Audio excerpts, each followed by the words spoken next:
سبيل الدموع سبيل مريح، تنهدى يا صاحي كي تستريح، وبث الدعاء الخفي الصريح، يسعك الفضاء الرحيب الفسيح. سبيل الدموع سبيل مريح، تنهدى يا صاحي كي تستريح، وبث الدعاء الخفي الصريح، يسعك الفضاء الرحيب الفسيح. فبالله كم تستطب القروح، ويبرأ جروح الكسير الجريح، وينشط ذاك السقيم العليل، وقد كان بالسقم دهرا طريق. تقال العثار العظام به، ويغدو الهوى ككبش ذبيح. السلام عليكم ورحمة الله وبركاته.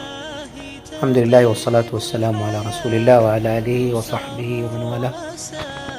وبعد، فإن الأخ الشيخ الكريم محمد رزقي في رندا قد حضر عندي دورة في علوم القرآن أقمتها في أتشيه عام 2016، وكان صاحب صوت في القراءة متميزا، وقد علمت أنه يحفظ القرآن الكريم، وهو الآن إن شاء الله تعالى سوف يقوم على معهد ابن عباس لتحفيظ القرآن الكريم.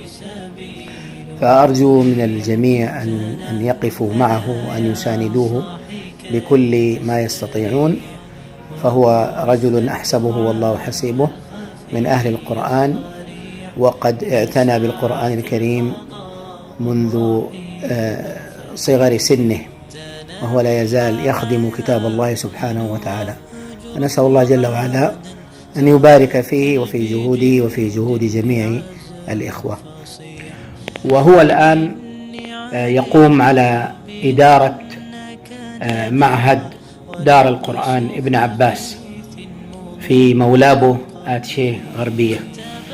نسأل الله سبحانه وتعالى أن يكتب أجره ويجعل ذلك في ميزان حسناته. وأحث الطلبة على الاشتراك والالتحاق والدراسة في هذا المعهد، وأن يستعينوا الله سبحانه وتعالى في حفظ كتاب الله جل وعلا وتلاوته ودراسته وفهمه. فجزا الله خيرا القائمين على هذا المعهد، ونسأل الله سبحانه وتعالى أن يجعل ذلك في ميزان حسناتهم. أخوكم محمد بن عتيق الصنوي، والسلام عليكم ورحمة الله وبركاته. الدعاء الخفي الصريح، يسعك الفضاء.